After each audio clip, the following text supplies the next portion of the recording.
Yeah, a couple different ways to get to create some extra gaps. And, got some heavier personnel they hadn't done the first half. And, we missed some tackles and had some easy layup plays we didn't make either, which just allows them to convert some third and longs and some third downs, drive, sustain, and just gave up a little bit too much. How tough is it? You got a guy like Theo East just made a couple of big plays out there. What kind of challenges are there with defending a guy like him? I mean, I think, as an offense, they do a great job. Coach Strinkowitz is phenomenal at what he does, and finding ways to use his personnel all across the field.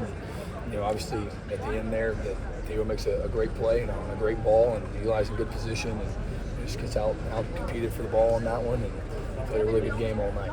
What do you say to your players? I mean, you were dominant for 3 quarters, and in that fourth quarter, they came and scored a couple touchdowns on you. Yeah, we got to win the game on defense. I mean, I've always thought that. We had an opportunity. We get a 3rd and 10, get a holding call down the field, and then 3rd and 16, our corner falls down. They throw a bomb down the sideline, and, I got to do a better job, get us into calls that are, more productive and give them a chance. When you're that close to getting the win and becoming bowl eligible mentally, is there something, a game plan you have for your players to get them to bounce back?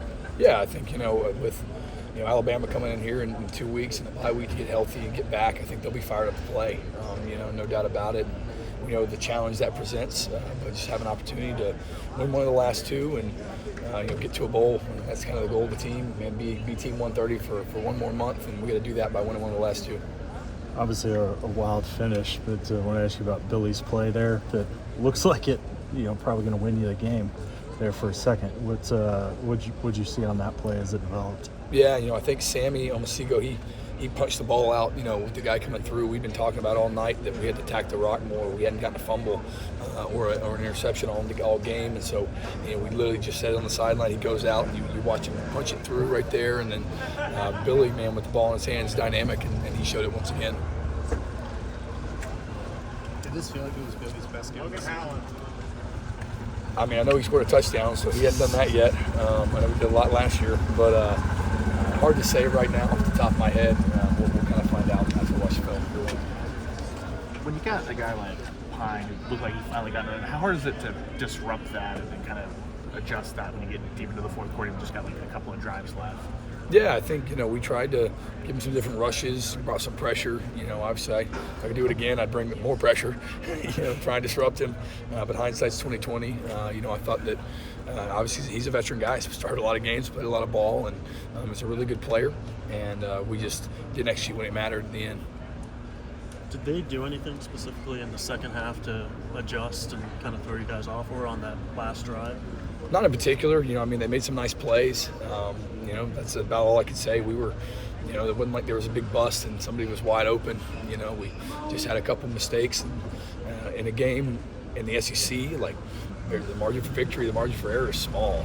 When you make a mistake like that, then everything matters. You never know when the play to win the game is happening, and so you got to play every single down like that. And I think that's just I guess how I would say it. I don't think they drastically change. We just got to execute better. How do you keep, I don't know if positive is the right word, but keep their eyes focused forward rather than with some of the struggles and the things that y'all have gone through over the last couple months? We go into every team meeting. Coach Venables has a windshield up there. Talks about having a windshield mentality. And, man, it's about what's coming in front of you and what's next, and you can't look behind or you'll crash. Keep looking at rearview mirror. And so, man, we'll grade this thing tonight. We'll flush it, Monday, correct everything we can, and go right back to work, because that's just who we are and the culture of this team. How hard is it to do that mid-game on the sideline, especially when it feels like defenses keep getting thrown out there with the turnovers, things like that? I mean, I think our guys, like I've said this all year, and I believe it and I preach it. Man, give us a blade of grass to defend, and we're going to go do it. And everything we did, everything we got every time, and you roll the ball out, spot the ball, we're going to play. And it doesn't matter the circumstance, doesn't matter what's going on. Our job is to stop them, and that's what we try and do, and create that mindset in our guys.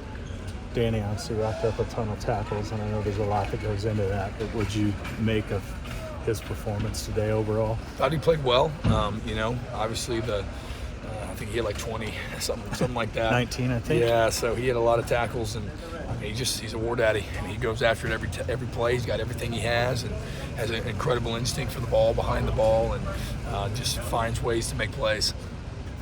What's stood out to you